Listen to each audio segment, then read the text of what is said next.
And that is the indication that you've healed some generational trauma, because we're not born necessarily knowing who we are. We, in our families, design who we need to be to survive the family system. And I call that your survival self.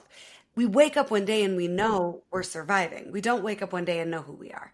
So for me, I married a guy with the last name Silence because I was still committed to silence and understanding trauma wasn't enough. Then I kept the name because I reinvented myself. And my clients say yes to reinventing themselves without knowing what that means. I didn't know who I was, but I knew who I wasn't.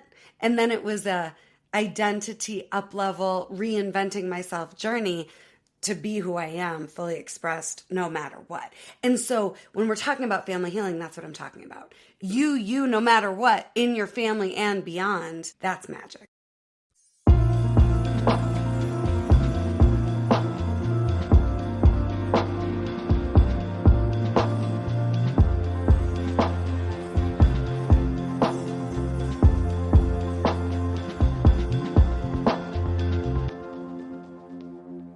Well, hello, and welcome back to the Amanda Kaufman Show. We are continuing our series on the coaches that don't suck, and Rebeccah Silence for sure qualifies. I'm so excited that she accepted my invitation to be here. And hello, Rebeccah, how are you? Hey, Amanda. Hey, all of you beautiful coaches out there that want to be coaches who don't suck. I'm honored to be here. It's amazing.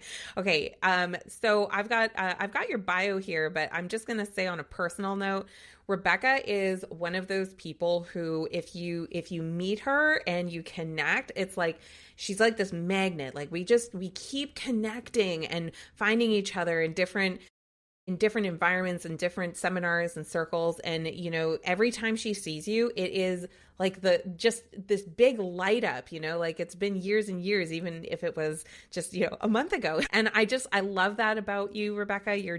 You're just one of those people that has so much heart and so much to share.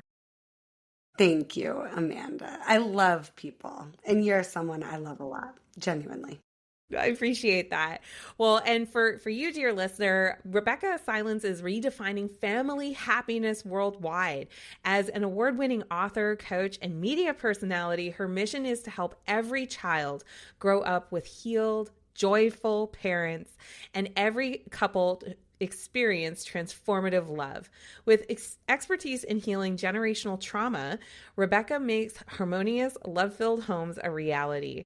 Her 16 years of success stories and personal journey of resilience prove lasting happiness is within reach. And you can learn more at her website, RebeccahSilence.com. But she's right here, so I'm just going to ask all kinds of awesome questions. All right, so Rebeccah, I'm just really curious, like, what has drawn you to this mission? Like, this is a big mission, you know, to affect families in such a deep way. Do you mind just telling us a little bit of like your why? Like what has drawn you to this? Yeah.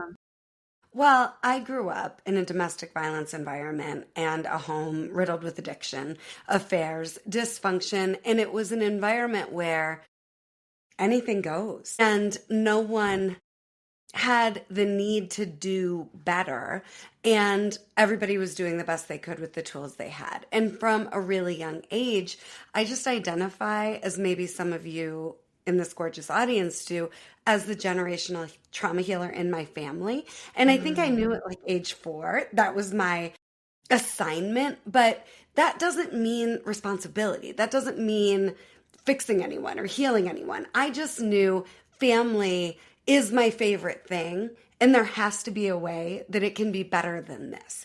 So fast forward, I've been around in the industry as a ground level pioneer. I've been helping people heal since 2002. My background's really unique. I'm a music therapist. I have a master's degree in counseling, and I knew I wanted to work with people and become a behavior expert as soon as I graduated with my undergrad.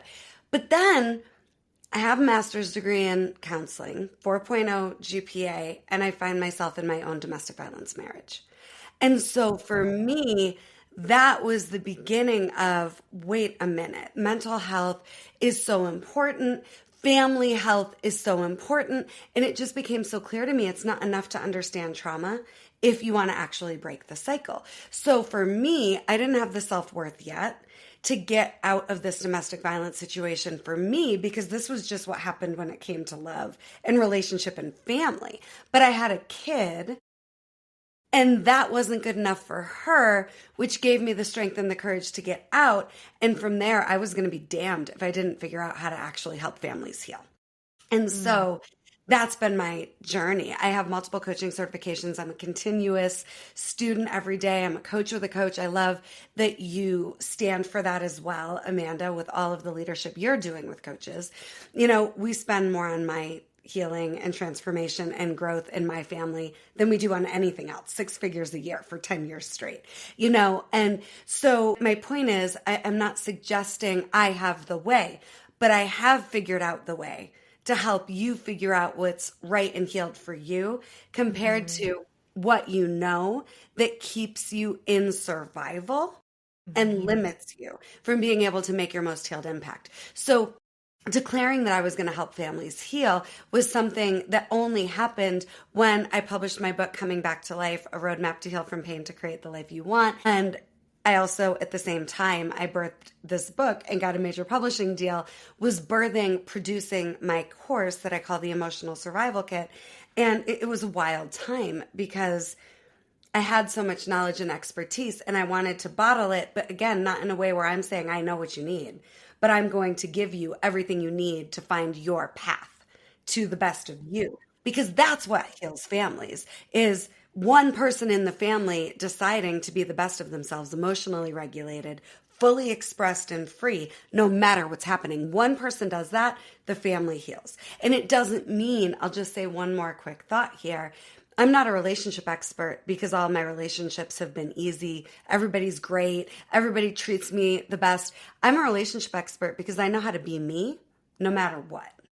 And that is the indication that you've healed some generational trauma, because we're not born necessarily knowing who we are. We, in our families, design who we need to be to survive the family system. And I call that your survival self. We wake up one day and we know we're surviving. We don't wake up one day and know who we are. So for me, I married a guy with the last name Silence because I was still committed to silence and understanding trauma wasn't enough. Then I kept the name because I reinvented myself.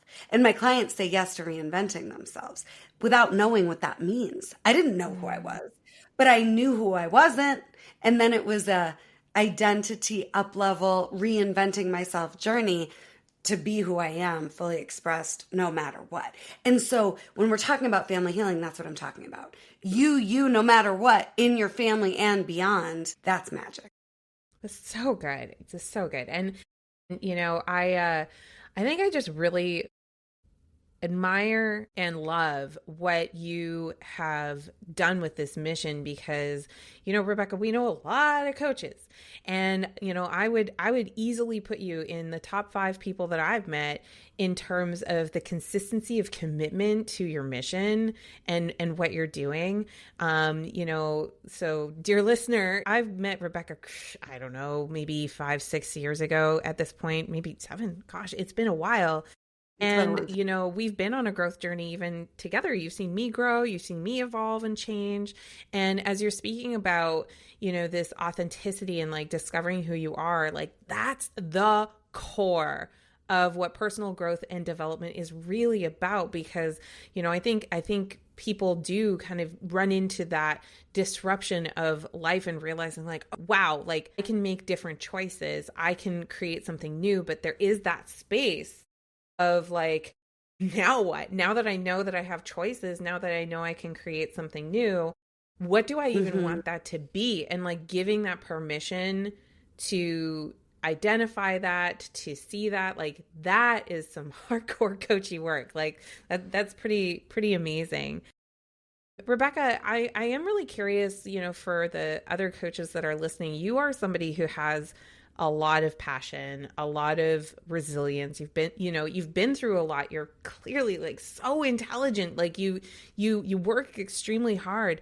Like what stokes your fire, babe? Like how do you stay this connected to this and allow the evolution that's required in order to have that bigger impact? Like what would you say there? Well, I mean, for me, part of the story is I got out of that domestic violence marriage with a 2-year-old and was going to be damned if I wasn't a mom she could be proud of and a mom I could be proud of.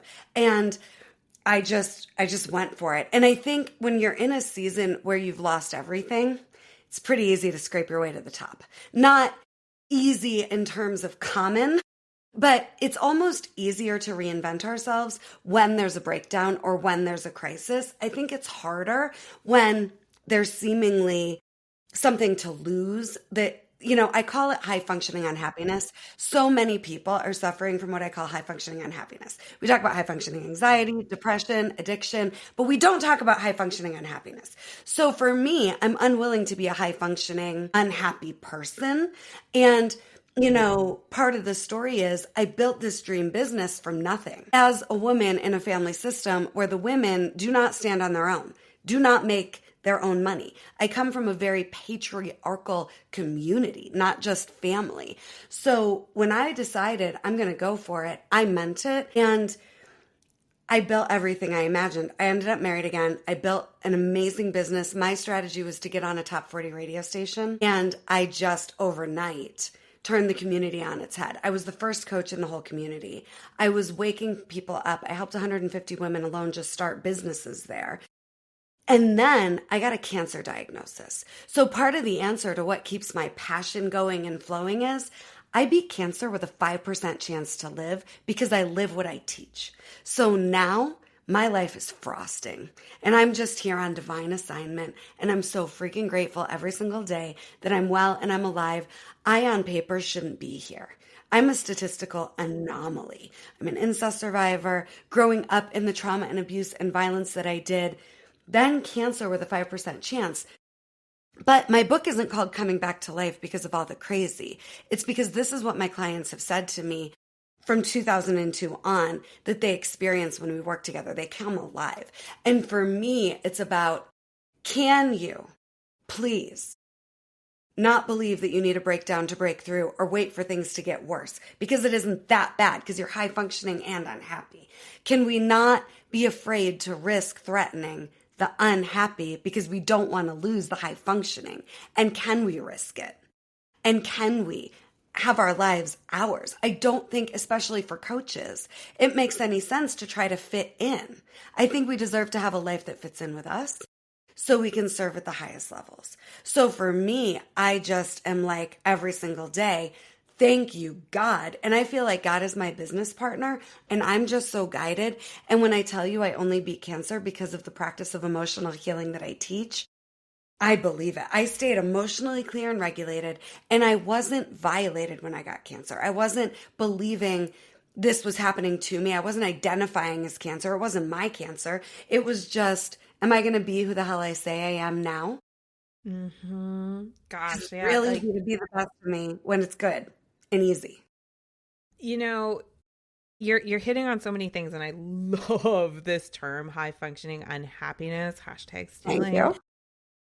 Because I think, gosh, that was what drove me into coaching in the first place. I now coach coaches and help them build bodacious businesses so that they are really excited to serve and to have a greater impact and to, get that ripple out there. And the thing is, though, I think that high functioning unhappiness of just like every day, just like letting a little bit of what you really think go every day, letting just like a little bit of what you really want go until you find yourself just cornered into this caged existence. And what you wanted to do in the first place was so great. It was so boundary pushing. It was so exciting. But to your point, like this fear of loss or this fear of rejection or this fear that it's not going to work out or living in that 95% instead of like the 5, like that's profound. Like that's really, really good. I do work with, and a lot of coaches in the space that, they have invested a tremendous amount of money, a tremendous amount of time, and a tremendous amount of like identity, honestly, like going into, I'm gonna be a coach. And they put it out there. They put it like out on this pedestal out in the distance somewhere. And it almost seems like for a lot of people in the community, it's like always out of reach somehow. What do you think is going on? Why do you think They're we not do that as committed. coaches? They're not Yes. committed. It's that simple. I love it. It's easy to want it, right? And I think there's three different types of people in this industry and in general. The people that don't want to grow and transform, not knocking them, loving them, blessing them into their future, but that's real. There are a lot of people that just, I'm good. Then there are the people are interested. Let's just call it what it is. Maybe they're not ready, but in so many cases, they're just not interested. So let's love and respect that. Then there's the people that want it, but they're waiting for the imaginary guarantee that isn't coming. They want to know the how. They want a guarantee of certainty, and then they'll commit. So I wouldn't be alive if I didn't commit to living like I was going to live. Very freaking clear. Chances were I was dead. I was 34 and pregnant, and the doctors are saying, we have to plan your will. They're talking to my husband about she's not going to make it. And we just have to prepare for that, right? Then I quit chemo, and they were really like, well, she's done for, but the thing about it is I committed to my life, which meant committing to trusting me more than anything else. We don't want that experience of people's disapproval, and we guard against disappointment, and we want some certainty that isn't coming. But let me tell you what will make you certain. And I coach coaches. I was a mentor running a coaching certification program for Remember that, yes. years. So I've been around, and I've worked with coaches, and it's about the unwillingness to not be the person it takes to serve the way you imagine you can. And you're not going to get approval. Nobody told me it was a good idea to go back into my hometown and get on the radio and start a private practice. Everybody I loved told me, we might want to start here. We might want to cut those rates in half. And I just trusted myself, right? And I'm not the coach that says, I know for you, but I know you know for you. And I remember driving, because I was a school counselor, a school counseling coordinator, to the school I was working at, the district, listening to this top 40 station and thinking, this is not my voice telling me to call the station and get on the air. This is something bigger than me. So I think we can't make it about us and our fear of perceived failure or rejection. I want to know I pulled out all the stops in this one precious life. I want a life of no regrets. I want to know I went for it. And I know I have to carry the torch and the vision and the belief. And I need to know, and I can teach real quick if you want, the 4 stages of commitment that I know are coming, so that when they do, I don't get afraid to recommit. I'm just normalizing, oh, this is part of the process. But we don't commit like we mean it. And if we did, everything would change. I think that's a big distinction, because, I know in my own journey, I had to learn the difference between like an idea and a dream, and a commitment. Like what happens when you break commitment with yourself, with others, like what that does in your integrity, and how you need to, like, obviously not do that as much as possible. But if you have found yourself in that pattern, it's like, okay, we gotta shift something. So I am interested. What is your 4-step framework on commitment? Girl, this is game changing. So this is in relationship to anything. So these are the stages of growth. These are the stages of commitment. These are the stages of business, of relationship. Okay. And I work with people every single day, and over 1,000 have gone through my private practice. This is the lesson that is the biggest game changer for people that I teach. So commitment starts in fresh love. So it's like, oh, yay. This is hot. This is great. This is fun. This is fresh. And that is what we think the metric is to make commitment worth it. Fresh love. But here's the problem with the oh yay, fresh love. There are no roots. There is no foundation yet. So my husband, it's so funny. He was never going to get married. My mother-in-law was like, what did you do to my son? My husband now, because he proposed in 3 months and we got married fast. But before me, he went from it's fun, it's not fun. That was it. With women with jobs and life beyond, right? So fresh love moves into panic. What was Ooh. I thinking? So it goes, oh yay, no. What did I do? What was I thinking? So for me, when the God, what was I thinking? I'm like, oh yeah, this is the part where. So for many of us, we're surprised every time and we're not even aware that's what's happening, right? But you want to be a coach. It's not enough. You've got to commit to being a coach, knowing you're going to go from fresh love to panic, and you're going to have to remember, wait a minute, I wanted to be the person who could achieve this, right? I wanted a healthy, healed family. I wanted a magically delicious marriage, probably more than I wanted anything in my life. And I knew I'm going to have to stay committed every time I want to run. And I'm the woman who had a dog that by the time she was 5, we had moved 10 times. I was not committed. But the thing about it is, you're never not committed. You're committed to every choice you make. Right? So we're always committed. It's just in what direction, right? Nobody has commitment issues, by the way. So you go from, oh, yay to, oh, no, to then it feels like things are getting even worse because now we hit it. Now we have to move beyond power and control dynamics within ourselves and in our relationships, which means the part of you that wants to stay in survival, because there's the survival you and then there's the healed you. And almost nobody meets the healed you, because you haven't met the healed you. So the healed you design.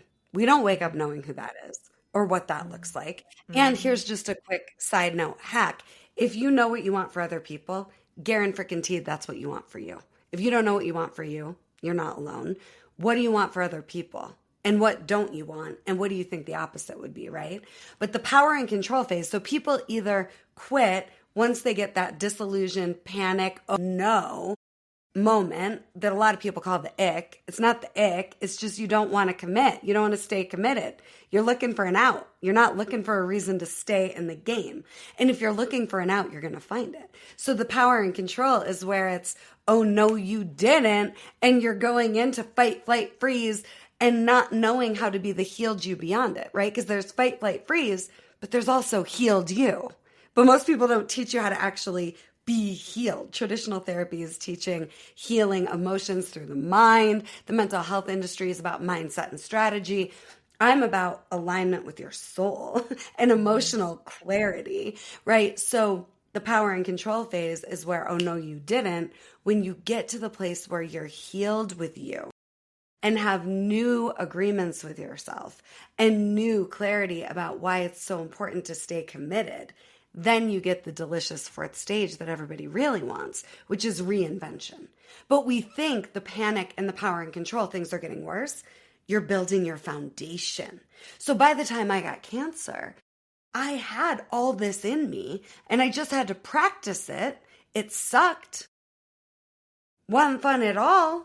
But I moved and graduated beyond, this was my power and control breakthrough. Because that's where the breakthrough happens, by the way, in the power and control phase. And I'm the coach that can facilitate breakthroughs like you've never even fathomed for you. Really, really quick. But what I realized is, okay, my life has been about achievement and success metrics that are not fulfilling my soul or nourishing my soul. It is draining me because I, for years, was working 7 days a week, 10 clients a day with a 6-month wait list for years. And then I'm not saying I caused the cancer, but you can't live like that. That's a lot of stress to put yourself under. Oh my God. Yeah. So cancer happened and my power and control breakthrough was life's about alignment now. And my life became a co-creation with God. And I haven't had to figure anything out since. I just am open and a clear channel and show me. What would you have me see? Know, do, understand, say, and to who? Just show me. So the book came through with me listening to Lil Wayne radio and just, oh, that's good. And I like literally look at the ceiling all the time. I'm just like, oh, okay. Right? So the 4 stages of commitment, normalizing that, it's game changing because you're not doing anything wrong when you want to run. You're human. But stay in it. I love this distinction so much, because I think there's a lot of surface level development work out there that talks about like, oh, you encountered resistance. Oh, then you should just like quit. I'm like, wait, hang on. Like sometimes that resistance is the thing that you need to learn, or you need to see, or you need to be. Like you have to, I think like for me, the experience of resistance can be a redirection signal. It can be.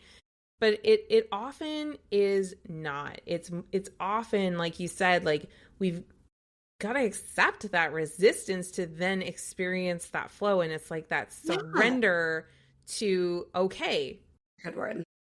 yeah, it's surrender, right? It's this surrender to it. And I think a lot of people use, oh no, I feel a bad feeling, and then they're done. And it's like, Right. Or this person upset me, so I'm going to blame it on them. By the way, the other person is never the problem, ever. mhm, Right. They're just exactly. activating what you have an opportunity to heal. But I don't see surrender as powerless and I'm just giving up. I see it as letting go of attachment to how the world responds to you But so that you can be clean on your end and the best of you. And if you want certainty, decide that what's certain is you can be your best and make the best of anything and stay committed no matter what.